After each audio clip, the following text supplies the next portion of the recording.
Question देखेंगे जो mensuration का क्वेश्चन है।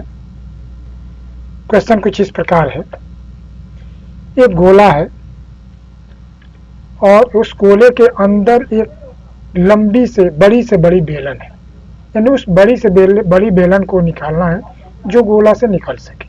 क्वेश्चन इस तरह से देख लीजिए, 5 सेमी त्रिज्या वाले गोले से कितनी बड़ी ऊंचाई वाला बेलन को निकाल सकते हैं जिसकी त्रिज्या 3 सेमी है, यानी बेलन की त्रिज्या 3 सेमी है। कितनी बड़ी से बड़ी इसमें ऊंचाई वाला हम बेलन को निकाल सकते हैं, और शेष गोले का आयतन, यदि हम बेलन को निकाल दिए तो शेष गोले का आयतन हमारे पास क्या बचेगा।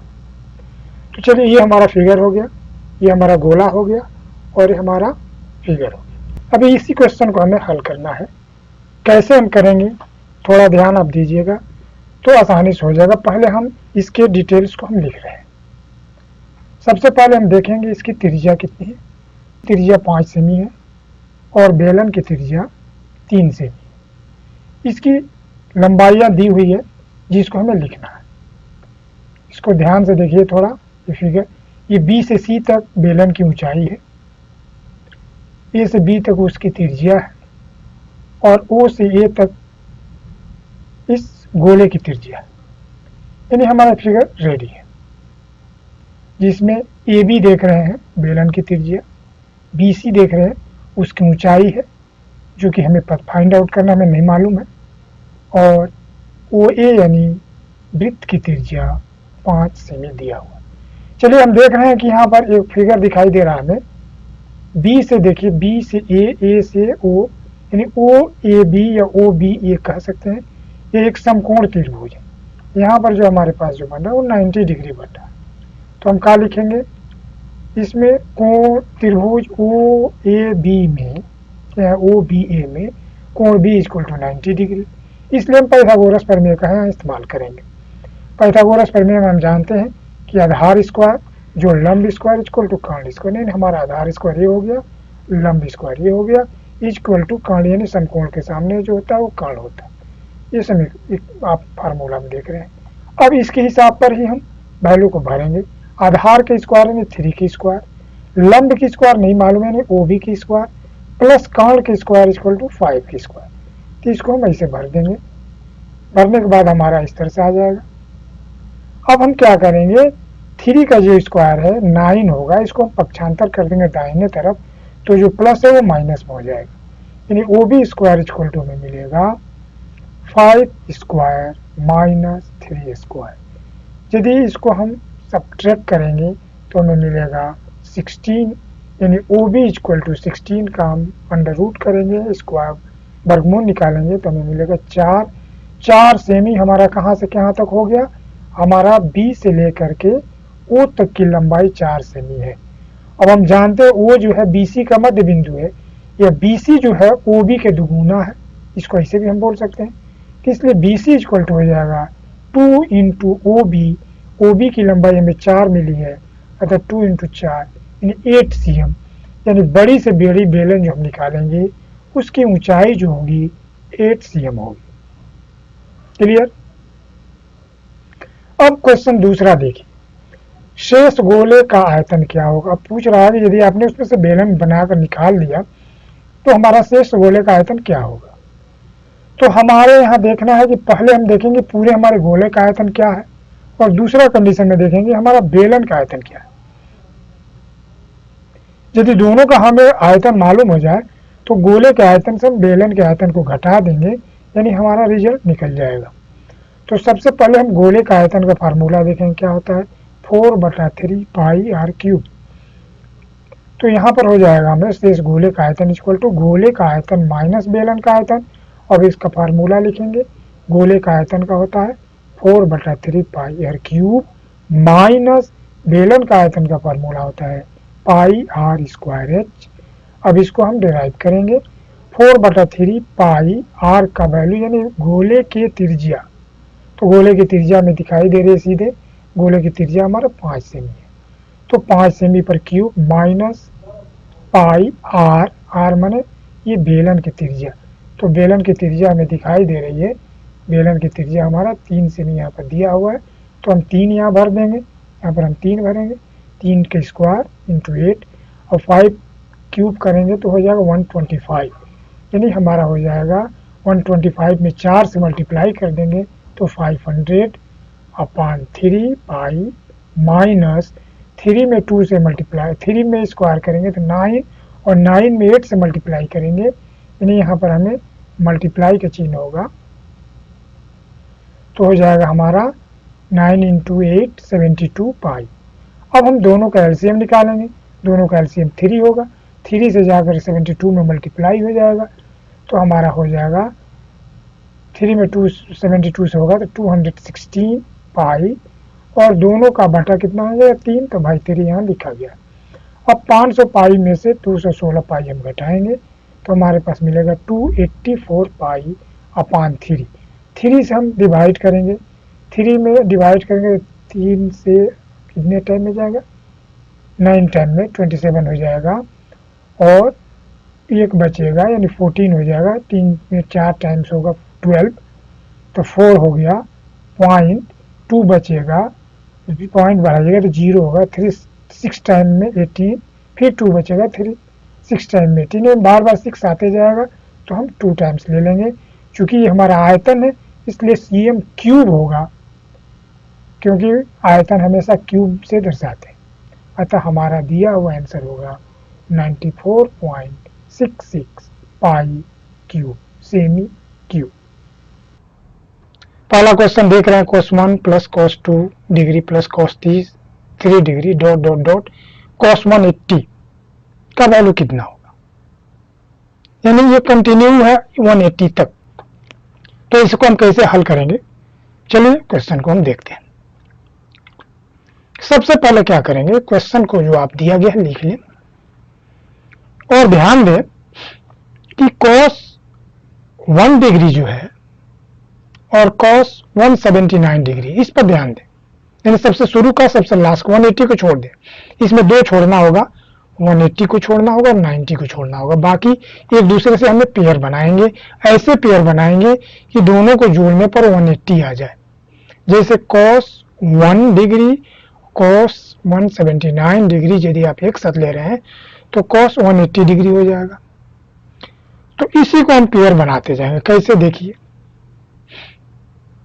अब cos 1 को हम पहले क्या करेंगे, देखिए 79 दिया, उसके पेयर हम ले चल रहे हैं, cos 1 डिग्री को जो है मैम उसको हम चेंज करें, कन्वर्ट करेंगे। देखिए फार्मूला में cos 1 का मतलब हम लिख सकते हैं cos 180 डिग्री माइनस 179 डिग्री, यानी घटाएंगे तो cos 1 डिग्री ही मिलेगा, प्लस cos 2 जो दिया है उसके जगह पर हम लिख दिए 180 डिग्री माइनस cos 178 डिग्री। 3 का भी ऐसे करते करते डॉट डॉट करते हम आगे बढ़ जाएंगे, और 180 का वैल्यू हमें दिया हुआ है कितना, -1 होता है, आप जानते भी हैं। अब आगे बढ़िए, अब यहाँ एक formula 180 minus theta equal to होता है माइनस कॉस थीटा,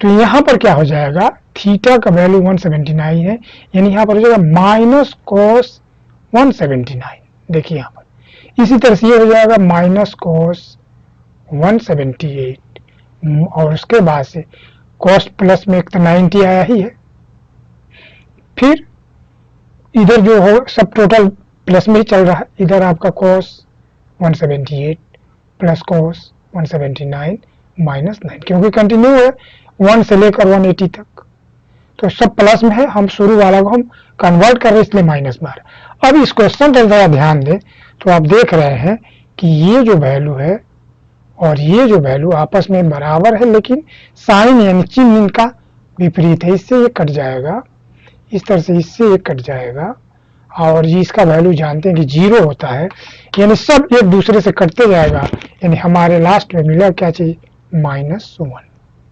ये हमारा आंसर हो गया। चलिए एक और इसका फार्मूला हम देखें।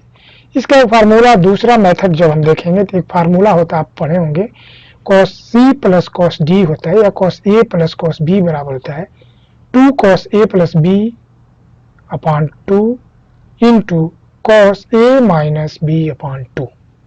A ए को हम रखेंगे शुरू वाला यानी cos ए की जगह पर 1 डिग्री डालेंगे और बी की जगह पर सबसे लास्ट में 180 को छोड़कर उसके पहले वाला डालिए 179 डालेंगे।